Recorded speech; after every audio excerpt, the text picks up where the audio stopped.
Welcome back to the Coach Emery Show. I'm your host, Coach Emery, aka Emery McMillan, and today I have with me someone a lot of y'all know. If y'all don't know him, I mean, you're not in shape, definitely, and and you're not from Buffalo. So, Mr. Kris Hollie, I have him here, and anything about fitness within Buffalo, New York, you got to know this guy. So I'm gonna let him introduce himself, and then I'm gonna jump in with a bunch of questions, like I always do.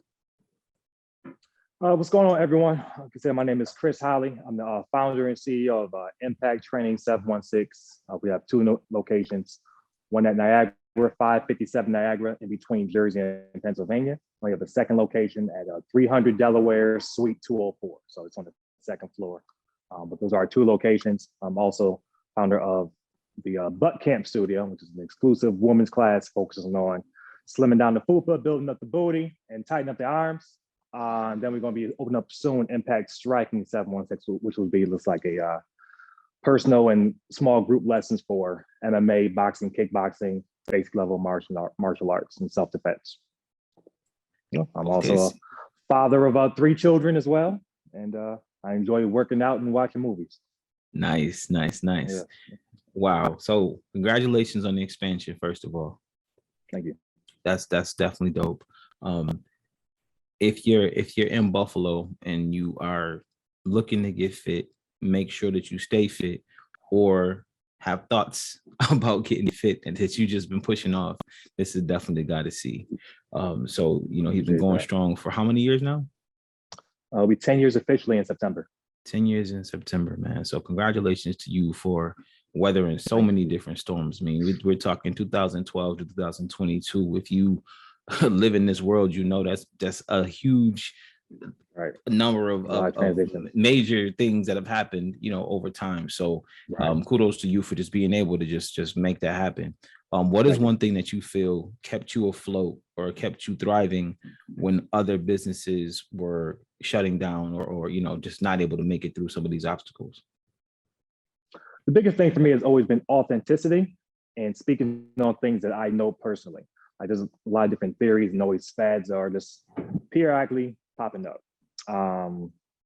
Whether it's low sugar, whether it's high fat, keto, whether it's going vegan, whether it's doing all these different things, and all these kind of methods, they're great and they work well. The problem is people enter into them with the wrong mindset. They look at it as this will be the end all, be all to all my weight loss problems I've had my entire life. And of course, they get quick results because they're trying something new that their body's not used to, and they get quick results, so they're convinced, oh yes, this is finally it. They get really dogmatic in their approach, but they don't really tackle the real issue behind, weight stalls and weight management, which is the mental aspect of it. And it goes into that as well as, genetics, emotions, your philosophy regarding food as far as good foods, bad foods, should you eat breakfast, should you eat at night?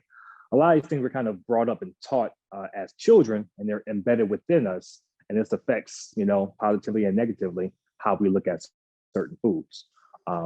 So the biggest thing that allowed me to kind of weather all these different storms between the pandemic and different fads popping up and, new gyms are offering different things. What helped me stay steadfast is just preaching the things I've always taught, doing a lifestyle that you can include fitness and nutrition without a major overhaul. Like no one wants to be the weirdo on a cruise with Tupperware of dried up food. But at the same time, if you have a wedding next month, you're not going to want to go to the all-you-can-eat buffets nonstop every single day, 3 times a day for 5 nights in a row. Right. So teaching people how to have that proper balance, because my grandmother lived to her, in her 90s, and she still had pizza with me every Friday. We still have wings every couple of weeks. Right. And she didn't follow any special lifestyle. She loved to eat bacon. She liked sausage, so she didn't disregard pork. She loved Sprite, so she would have a Sprite bottle in the fridge that would last for like a week or two. Right. So it was like she didn't have to cut anything out, but she just always managed her proper portions based on her activity. And of course, she always pushed fruits and vegetables. So there's something as simple as that, and just understanding that concept and just pushing those simple concepts. So that way, my apologies. So that people can understand simply as opposed to, because a lot of times people get information, there's so much information, it's so overwhelming that people get confused and they do nothing. But I find you just keep it as simple, as concise as possible, and make it to where pretty much anyone can institute that. Anyone can, watch your portions based on the activity.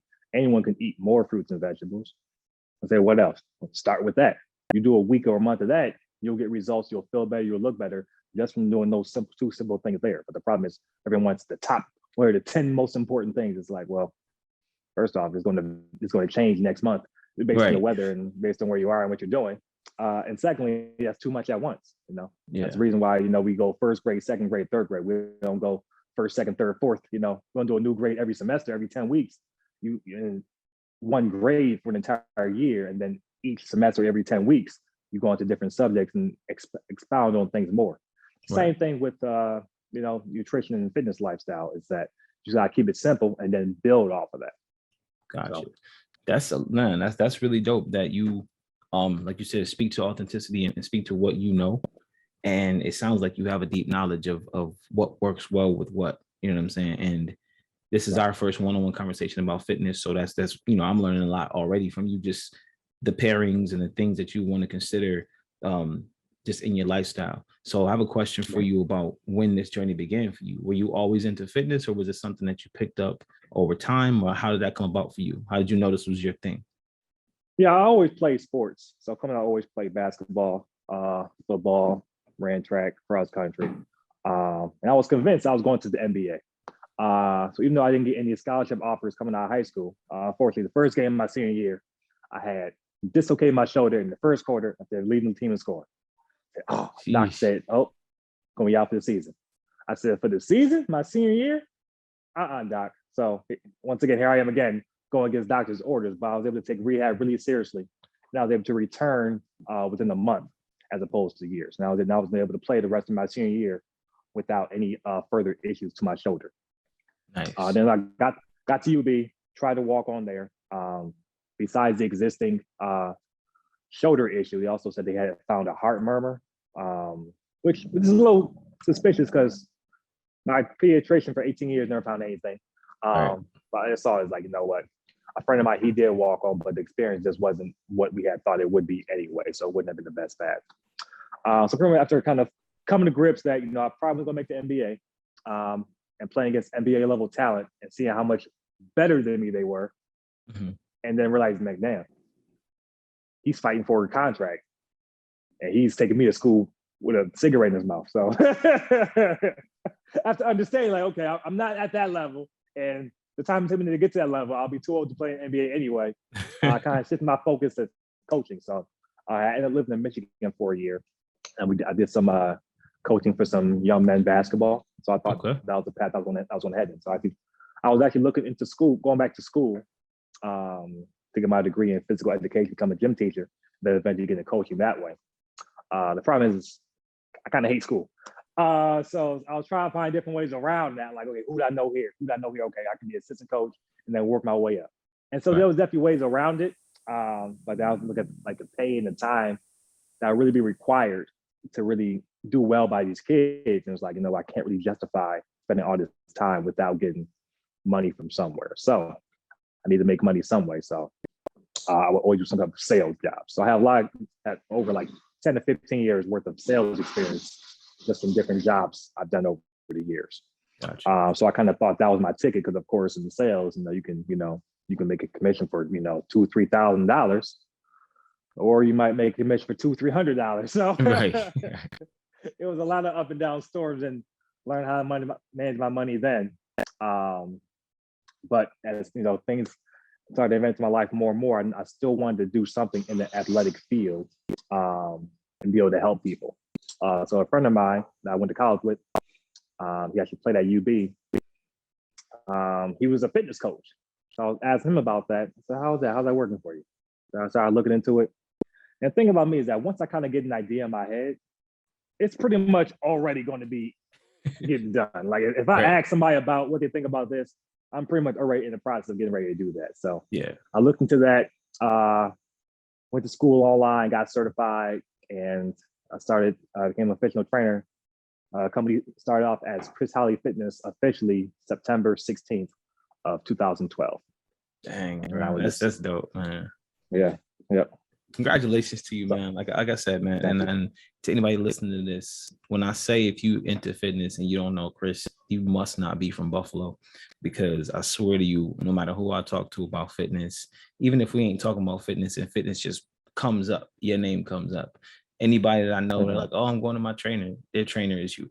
Like everybody. So it's Yeah, like, right. Yeah. it's really dope that you have made a name for yourself and became a trusted brand. There's so many people who are in that industry that are not necessarily trusted. You know what I mean? Like that's a very sensitive industry to be in, and it requires a lot of personal trust for the brand and for the person to be able to recommend your friend somewhere. You know what I'm saying? And so I think that that's the most vulnerable space you could be in, male or female.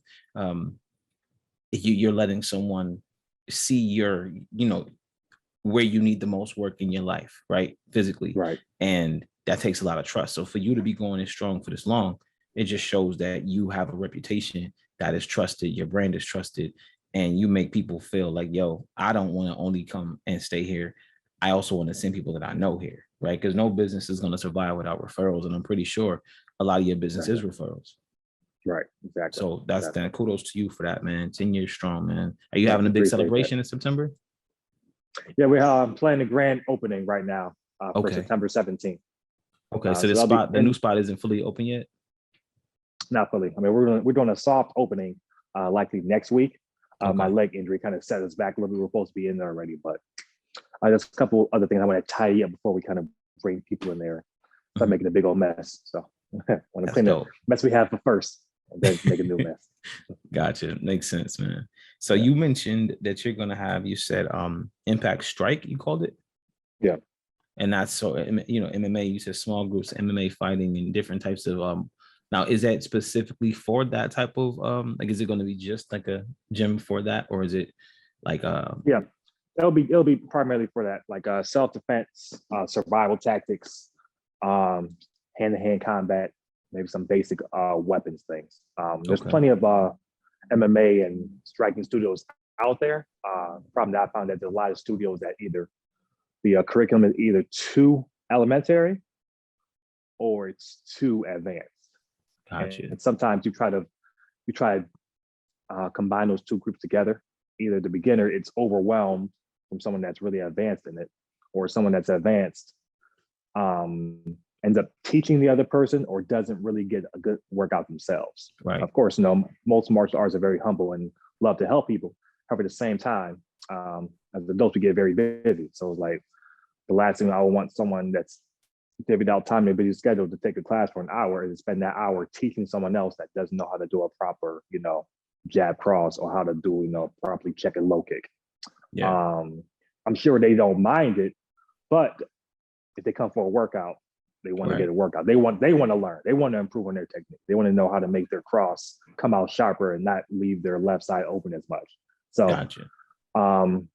Basically, my goal with this studio, the Impact Striking Studio, is to pretty much offer a place where people can kind of get smaller sized instruction. So that way, once they go to the larger classes, they can keep up better and improve faster, because nothing will help your rate of improvement improve faster than knowing what to do. So that way you can self-correct. If the only time you know something wrong is if someone tells you, that'll slow your rate of improvement, because you could be training the wrong technique incorrectly for months before someone really notices it.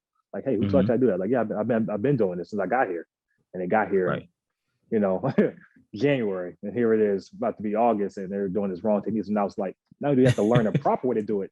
Now you have to unlearn the wrong way, which is in most cases a lot harder than actually learning something new. So hopefully this too can kind of bridge the gap between that, as well as offer a safe area where you can kind of get some consistent sparring in, which is basically kind of like mocking live fighting, like we don't have experience with. That's dope, man. Congratulations on that as well, because thank you. As an entrepreneur and a business owner, sometimes it's hard enough to keep one thing afloat, and you got one, you launching a second one now, and you got another one coming up. Like that's incredible. I would like to ask you a question, if you don't mind. What are some of the obstacles that you faced with having the first gym up and running, the first location up and running? What are some of those obstacles that you faced, and then how did you overcome those obstacles? One of the biggest things for entrepreneurs that I find is we're control freaks. We're our own boss. We set our own schedule. We choose who we work with, and we choose who gets to work with us.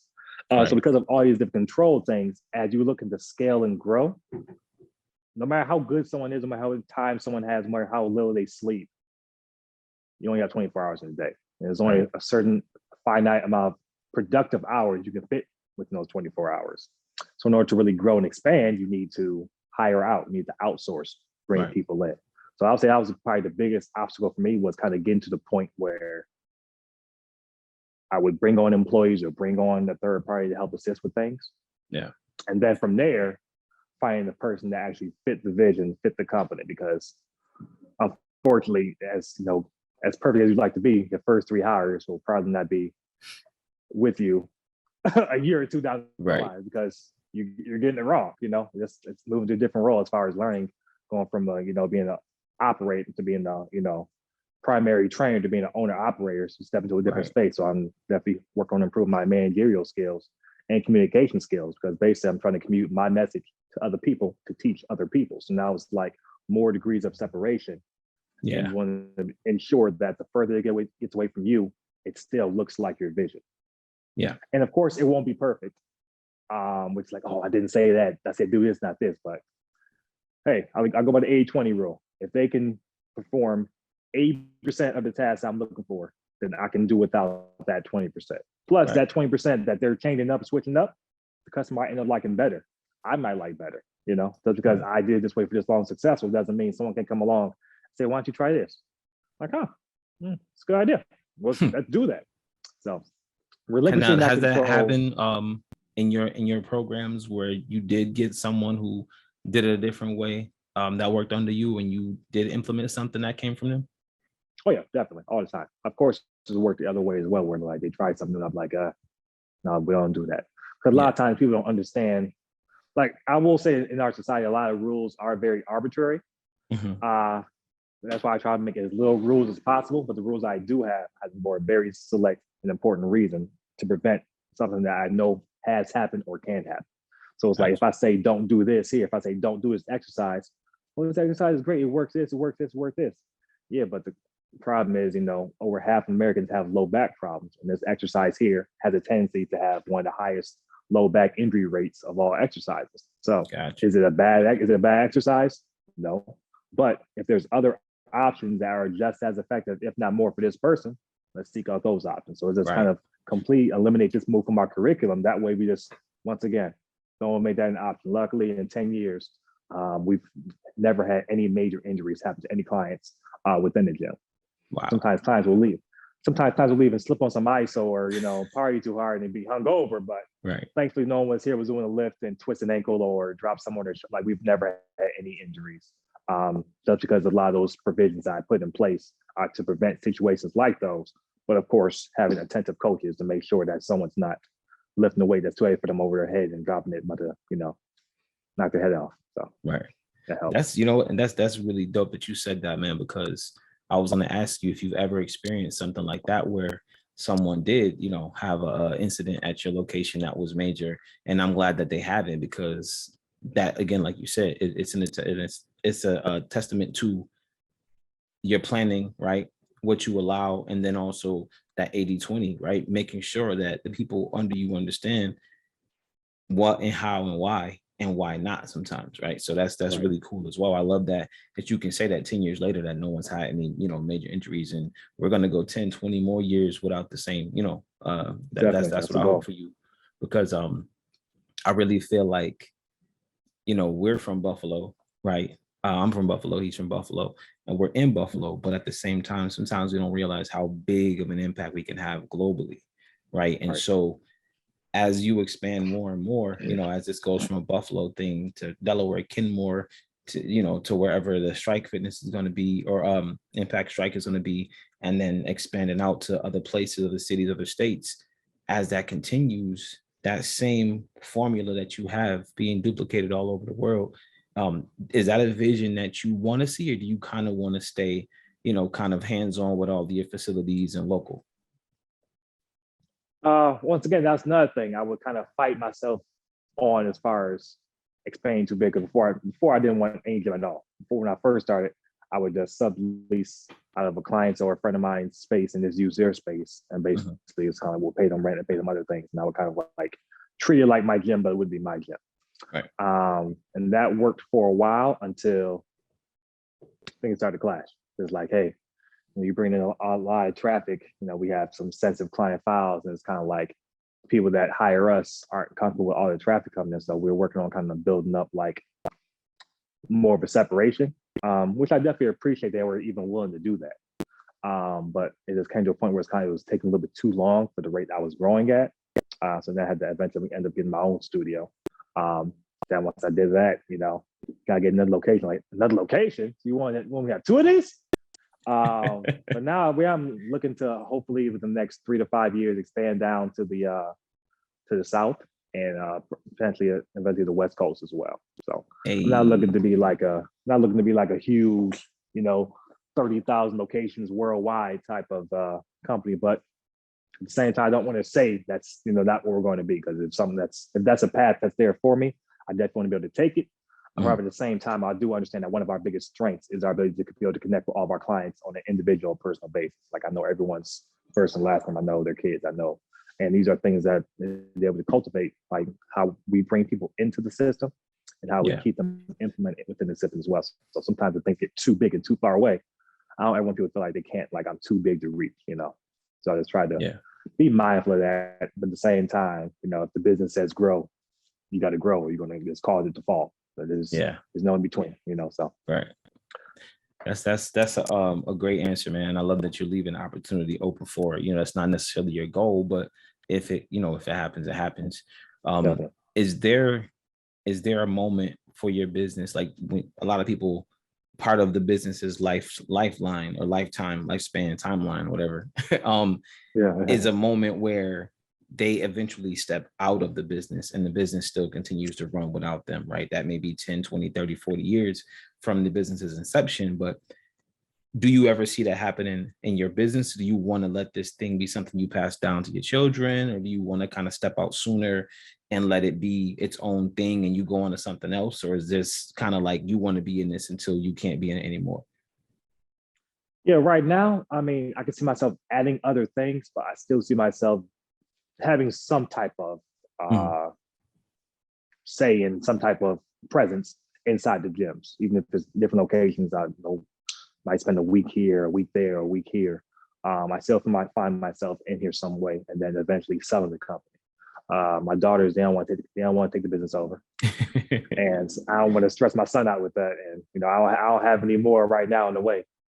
So of course, people would like to will to their kids, but if they don't want to do it, then it's like there's no point in me having a business that falters by for a few years after I'm gone and then eventually falls. I'd rather sell it, or repurpose it for something else. So that's cool. That's very cool, man. I'm glad you were able to, just have the vision. It seems like you're a very clear person when it comes to understanding, what you see for the business, and especially, for yourself as well. So I want to talk about just as far as like the last 2 years, right? We're coming out of possibly the COVID era, right? How did COVID impact your business? And were you able to thrive, or did you take a hit during that time frame? We definitely didn't thrive. We definitely did take a hit. Thankfully, we were able to weather the storm and everything like that. But for years, we were kind of figuring out how to transition to do more online things. Even the program we introduced back in late 2018, early 2019, it was a hybrid training, which is basically a combination of online and in-person training. So we're kind of introducing that concept again already before everything had started. So once COVID had hit, that process still was rough.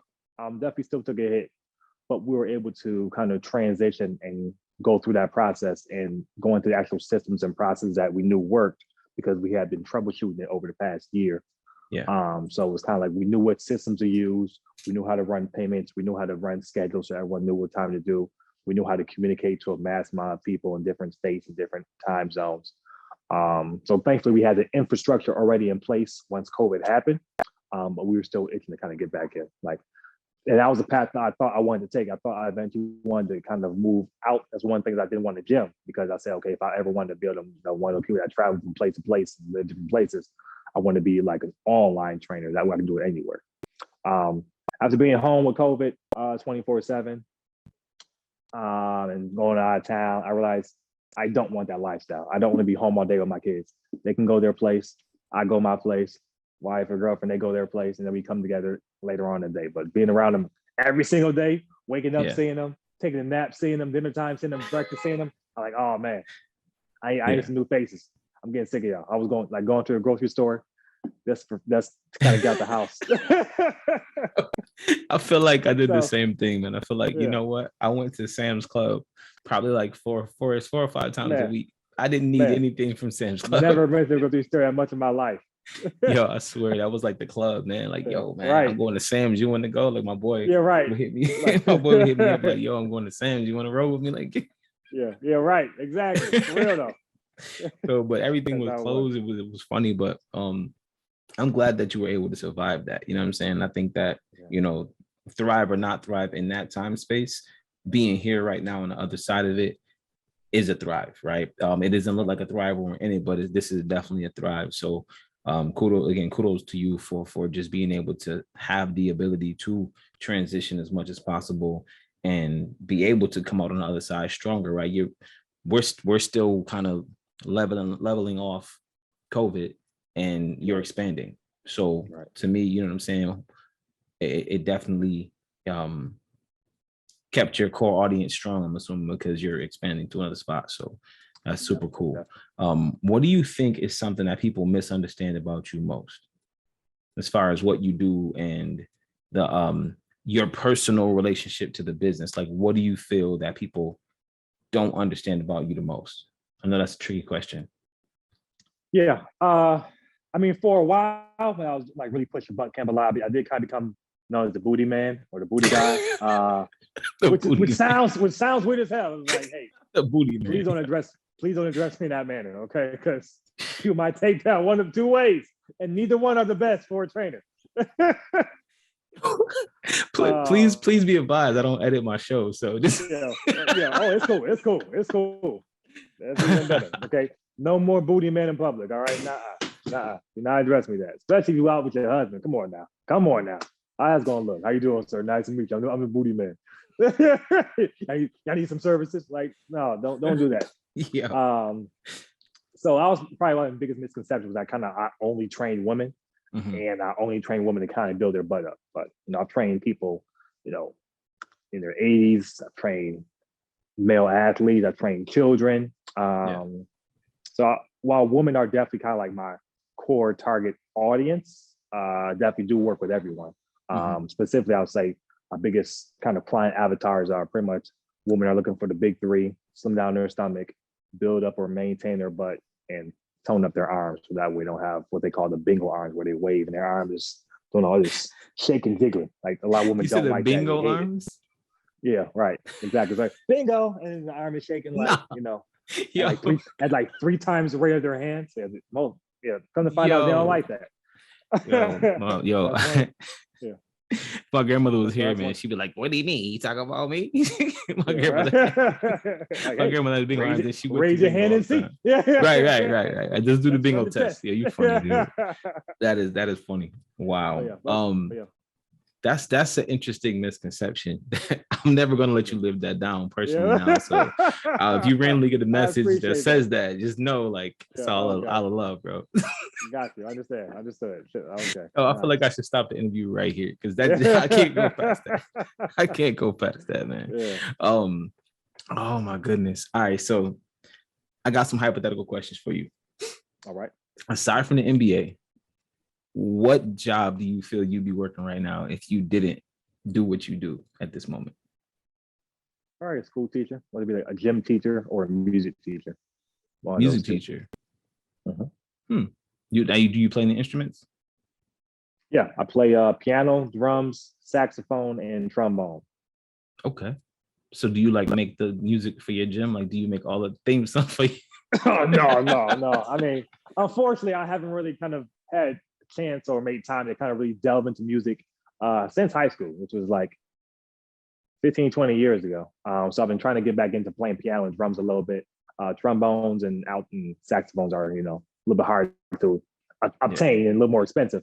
But I'm trying to do a little something, kind of get back into it, maybe learn how to play guitar. Okay. But yeah. Now, is that something? Now, do you have anything that?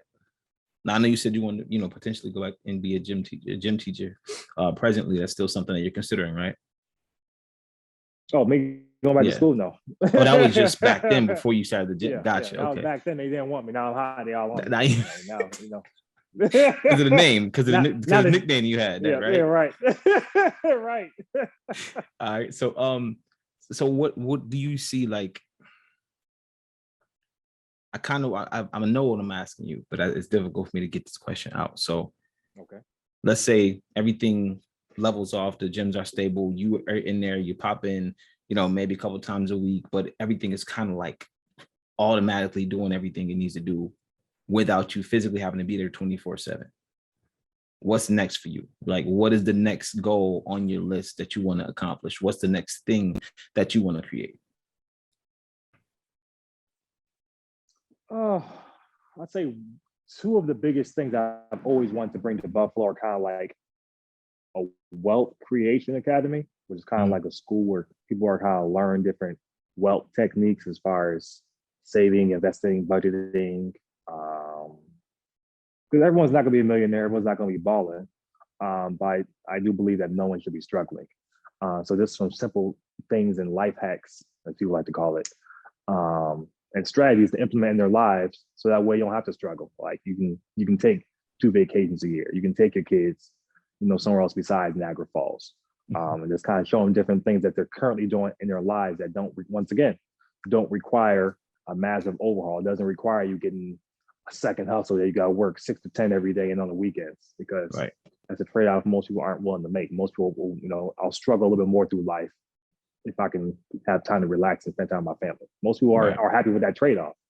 By the time we get so addicted in this hustler mentality that, hustling should only be for a period of time. You shouldn't be hustling for 5, 10, 20 years, right? Maybe 5, 10, 20 months if you're looking to do like some scale. Like, I'm kind of in a position right now where I'm kind of like in like a, hustle period, or at least I thought I was. So my legs sat me down. So I said, okay, well, I can't hustle as hard as I thought I was. So what's the message, God? What's the message, universe? Right. But yeah, I mean, as far as that was the one thing. And the second thing I would want to is I call a homeless rehabilitation center. A lot of people are homeless, but just getting a job is the answer. Because of course you need what? You need somewhere to kind of get changed every day. You need transportation.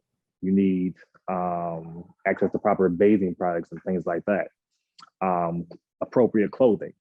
So kind of having a center where someone can kind of, go to a center, get clean if necessary, and kind of re-implement them back into society. So that way they can become a part of society and not an outcast, as most people look at them as.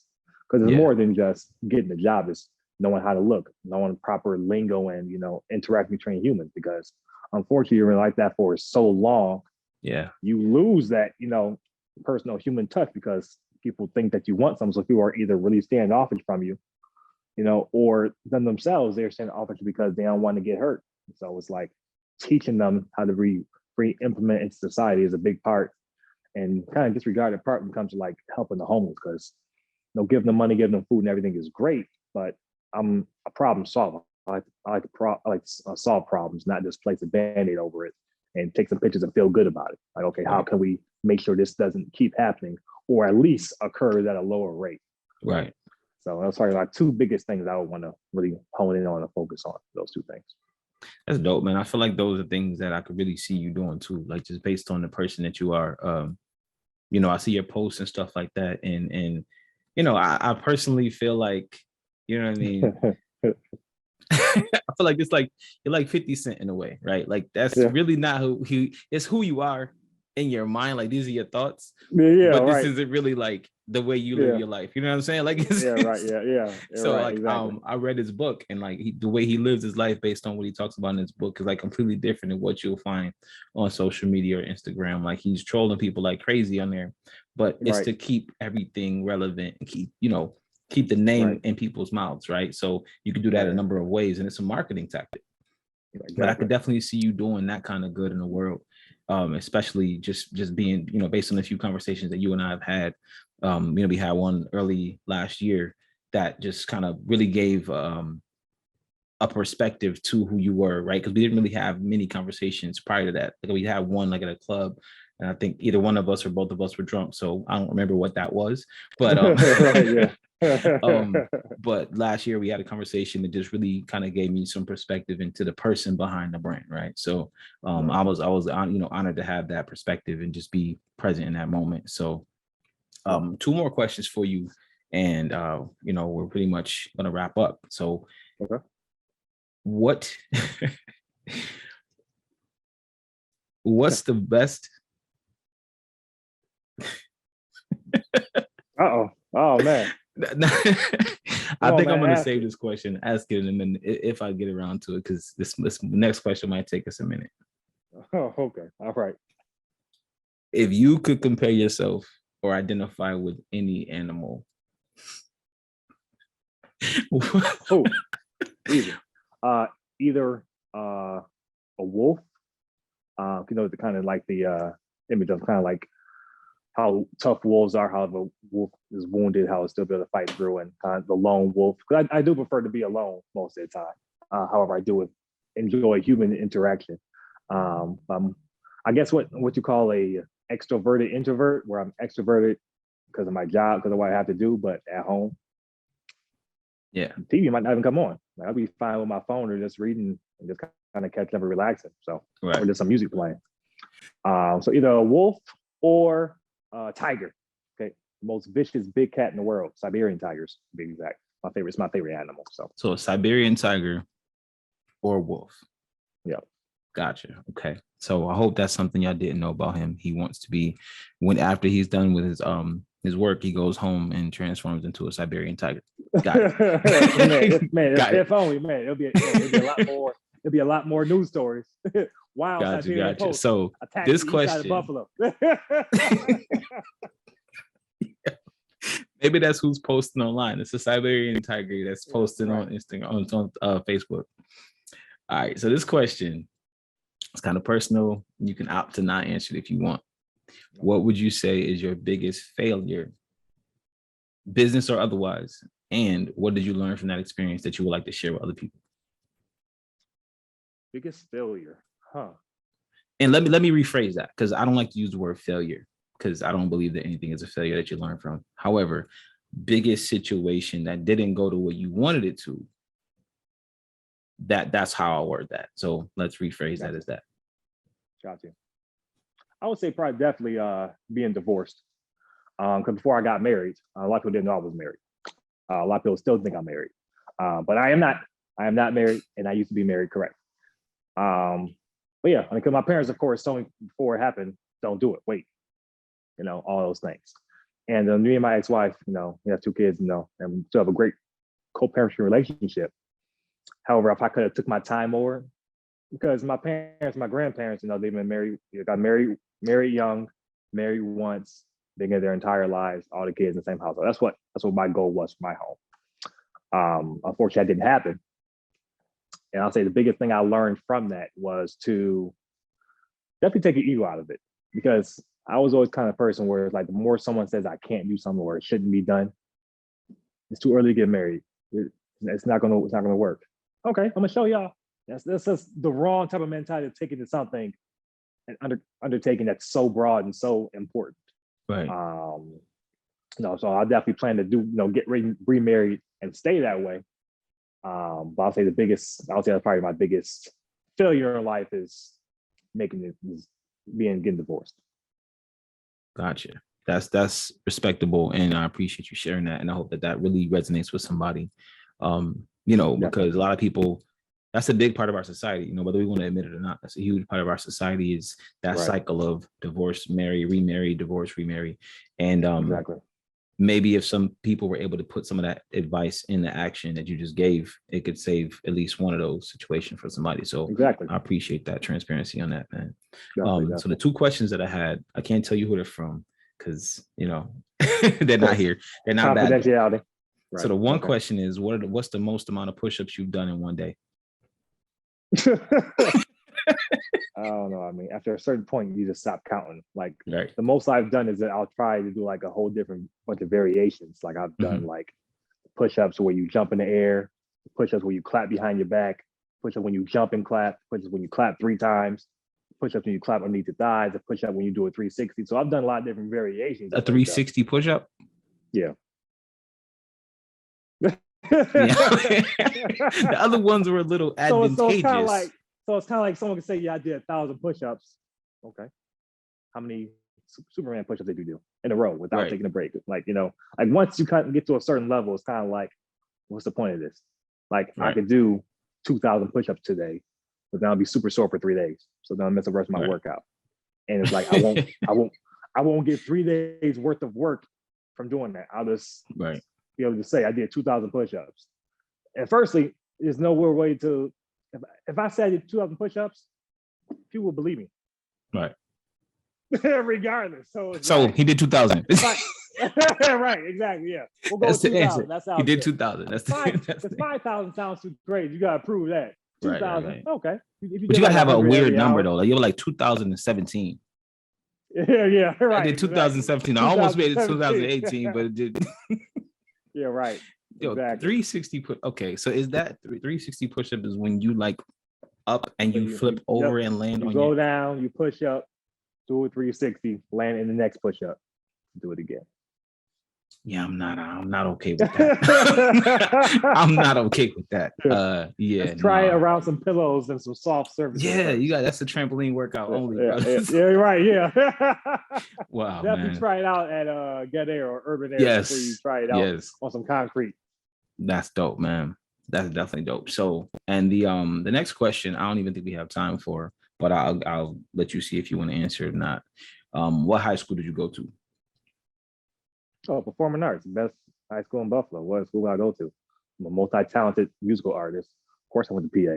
He said, like, why would you go anywhere else? Were there any other schools? His answer was, were there any other schools? Right. I mean, outlet to the only school that mattered, right? Yeah, really relevant, So it's like, Yeah. But yeah. I didn't get accepted, ironically, to PA. Yeah, listen, and it was crazy. I played piano like crazy. And I did not get accepted. My brother went there. My older brother and my younger brother went there. It was between you and me. And he that's what happened. That's what it was? Let me come take you out while you got a bad knee, man. Because I don't know if I stand a chance. I'm on the come over there. Right. That's dope though, man. But thank you for answering the questions and thank you for being here today. What I would like you to do now is take a moment to let people know where they can find you, whether online or in person. I definitely want you to spend this next couple minutes just promoting what you got going on and how they can get involved with that. Gotcha. All right. So it's on Facebook, Kris Hollie with a K, KrisHollie, my personal page. Business pages, Impact Training 716, Impact Training International, the Butt Camp Studio, and soon to come, we'll be opening October 1st of this year, Impact Striking 716. Okay. Also on Instagram, my personal page is Kris Hollie, the Peach Doctor, all one word. My handle, and that of course our company page, Instagram, Impact Training 716. Okay. And I'm also on TikTok. I think my username is Real Kris Hollie. Okay, but look for the diesel like caramel dude dance with his kids, and that'll be me. Yeah, that's dope, man. Well, listen, bro, I appreciate you coming through, man. I definitely appreciate this one-on-one time, getting to know you, better from my perspective. And I'm glad that anybody else is able to watch this and get a further perspective into why they should work with somebody like you. I think I got one more question that just came to my head, right? No problem. Do you do it for the passion or the money? Oh, definitely for the passion. I could scam and for the money. Goodbye. So. What you mean? You do not get the fitness for money. You getting here to scam or for passion. That's only two reasons why. Oh man, yo, dude, we gonna have to chop it up because now, yo, Thank you, man. Thank you for for real. Thank you for coming through, kicking it on the Coach Emery show, dude. This is like big deal for me because it's been a conversation that needed to happen for a while. So congratulations on everything that you're building, and I hope you get back on your feet literally as soon as possible. And yeah, man, thank y'all for watching. Y'all always dope and support. Go check him out. All those pages, I will put them in the link to the show, so you'll be able to click on them and go right to those pages. But as always, be dope and be great.